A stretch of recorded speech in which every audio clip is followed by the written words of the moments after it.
Hi everyone. Hope you're doing okay. Minna here, Channa Siriani. Today I want to share a little story um, that really helped to move some emotion for me today. It's At this time I'm going through a big kind of renewal, transformation stage, kind of re-identifying myself, um, letting go of old ways and opening up to new, kind of stepping into what I came here to do. And it's on the outside, it might look simple, like, oh, you need to just make your website, have your brand, start marketing, start kind of like putting yourself out there. And I know, well, those who have gone through this kind of process before probably know that it's not so simple. It's not as easy, uh, easier said than done, put it that way. And I notice, well, I've identified myself as like a productive person, someone who's reliable, someone who can get things done, someone who's productive and efficient and all of that. And my goodness, I feel so like I've been feeling so unproductive. I mean, I've been doing stuff, but maybe it's just that the things that I have been doing haven't been like fitting into the frame of like the kind of cultural conditioning context that I grew up in. And I'm having many days of like huge resistance, feeling uh, lots of thoughts about being like nothing is good enough, dissatisfied with everything. I'm not sure if I want, to commit, and and yeah, it's a confusing time to put it lightly, and and at the same time, I want to be dreaming big and bringing goodness and change and lots of good things to this world, and at the same time, uh, kind of overwhelmed by the all the visions that I'm getting, the insights, and so as a child, I grew up living in India.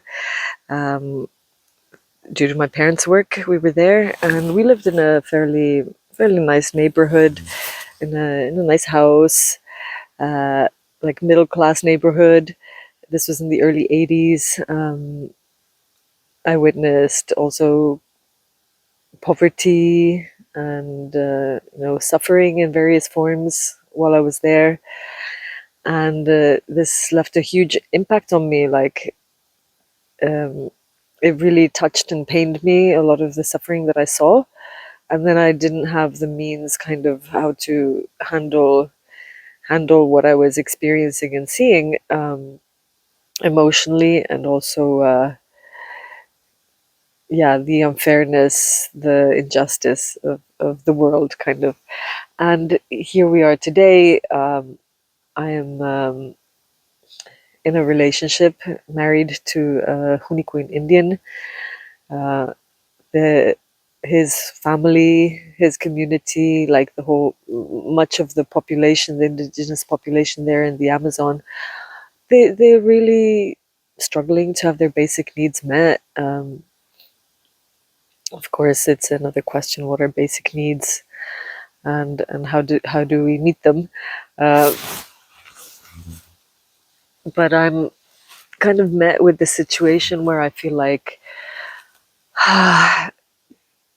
like there's that little me from India who is seeing the situation is coming so close, like under my skin, and then feeling like, uh, what can I do to make a difference?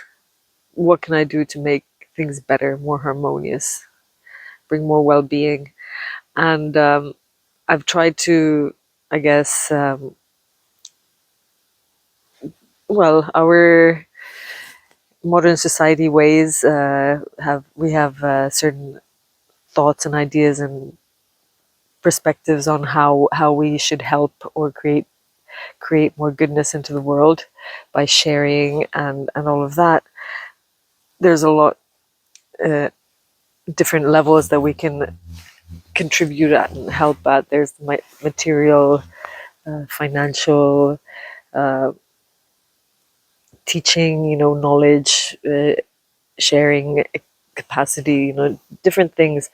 But more and more, I'm realizing that it doesn't work that way. That we go somewhere and we try to help and fix other people's problems, and it actually keeps things kind of in that locked up state of codependency, unhealthy relating. So yeah, there's a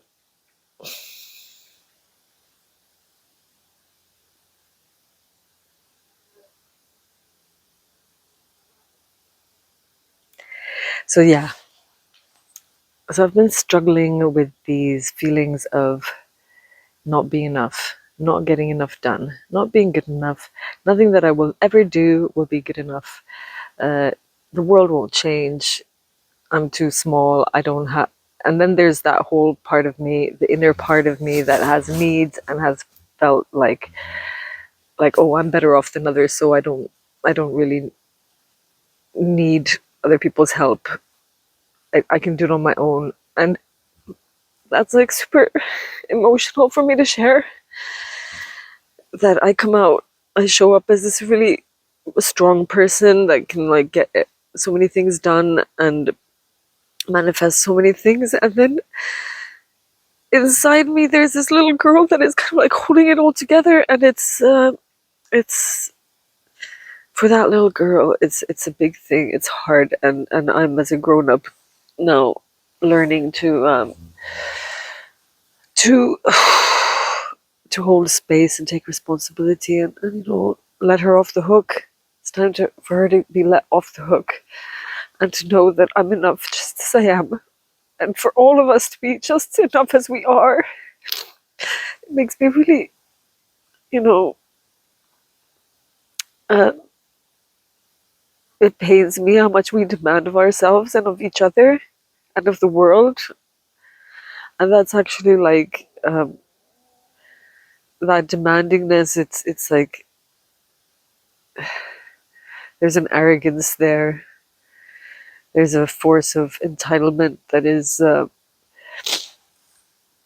not of the good. And that's also like quite challenging when you come to realize like all the ways in which we act personally and how we see other people acting selfishly. Of course, there's a natural biology that we need to be selfish to get our needs met and all of that, but then we might as well do it consciously, because when we're not doing consciously, we're just kind of putting others down, ourselves and others down. So, okay, I mentioned in the beginning that I was going to share a story, and this story, it's just coming in kind of with um,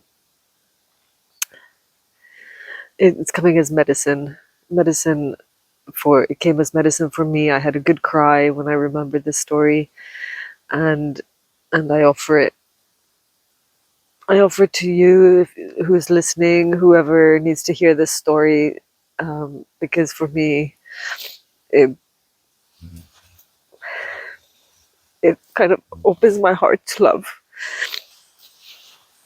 And excuse me if my emotions make you feel uncomfortable, if you find it awkward, but we're humans. We have our emotional days, and it's okay to show up that way as well. At least I hope that in the world that I live in, there's freedom for us each to be the way we are, whenever we are, as long as we're all mindful and careful to not offend or hurt ourselves and each other's with those emotions. So The story. Um, my husband Ruenu told a story of his uncle. His uncle has a son who is who was born deficient, is the word that they call it. Um, so basically, with some kind of developmental uh, issues that made him born like without all the faculties of a normal human being, or whatever normal is, but basically in some way handicapped, and he is not able to, I guess, work and do things the way most people do. And this young man, when he sleeps and snores, there's a spirit that speaks through his voice, and it answers questions, and it passes on messages that needs to be passed on. And only this boy's mother knows how to hear the voice of the spirit that speaks through this boy. Um, and for some time, people would gather, to have to receive the messages of this spirit. Nowadays, um, it I guess for some reasons it became so intense, or there was fear involved, and he kind of stopped doing those sessions. So, but he still knows, he hears when someone is going to pass, when someone has passed away in some faraway lands. This young man receives the spirit comes and visits him and lets him know. So he tells his father. He's very intuitive and connected to the spirit realms. So this story touched me. Roinu told me that God created this boy the way that he is, so that he would bring the spirit voice into the world, and we're all parts of a bigger picture. All of us actually have meaning and purpose in the in many indigenous traditions. People who come in with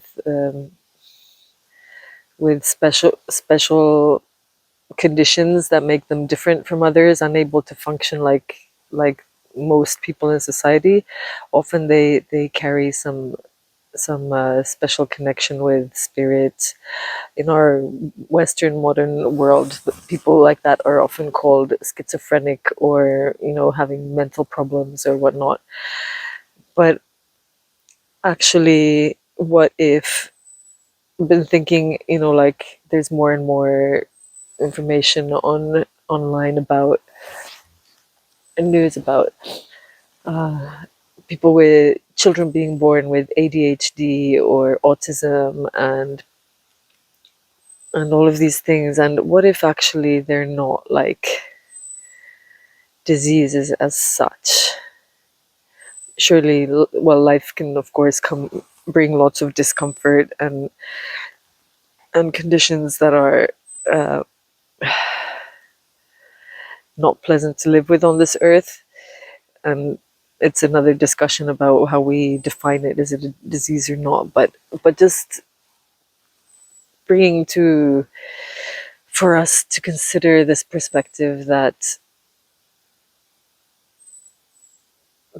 the all the people who are not normal, who are not considered well enough to function in society, what if they're actually just here serving some spiritual purpose that is really important? And instead of us being afraid of them or judging ourselves for having maybe created sick children, or for blaming our society for not for the pollution or whatever, for creating all these problems, what if we were able to shift our focus from just criticizing and judging all that is wrong, and actually to have the courage to listen to the messages and the teachings that come through those who are problematic, difficult.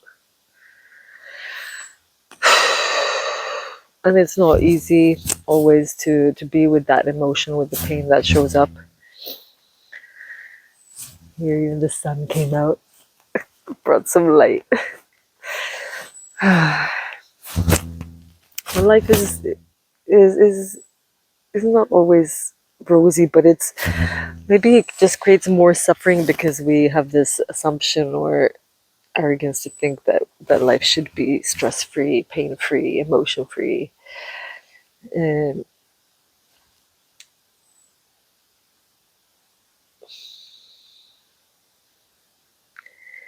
And what if we could be okay with also moments of stillness, of nothingness, and remember and like know for real our worth, our value, even when it's not measured by some kind of doing or performance or that is defined by our culture or our society as valuable. So what if just sharing our truth, our story, our emotion, our whatever is actually the juice of it, juice of life, where we inspire each other, we remind each other in our, because each of us are going to have our moments of confusion and distress, and then when we might hear that story that just brings us a moment of comfort.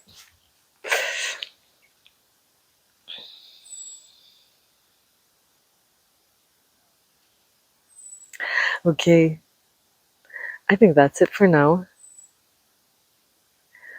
I hope the story, the share, had something for you today. I send you blessings, send you love. Thanks for being with me on this journey. Haush.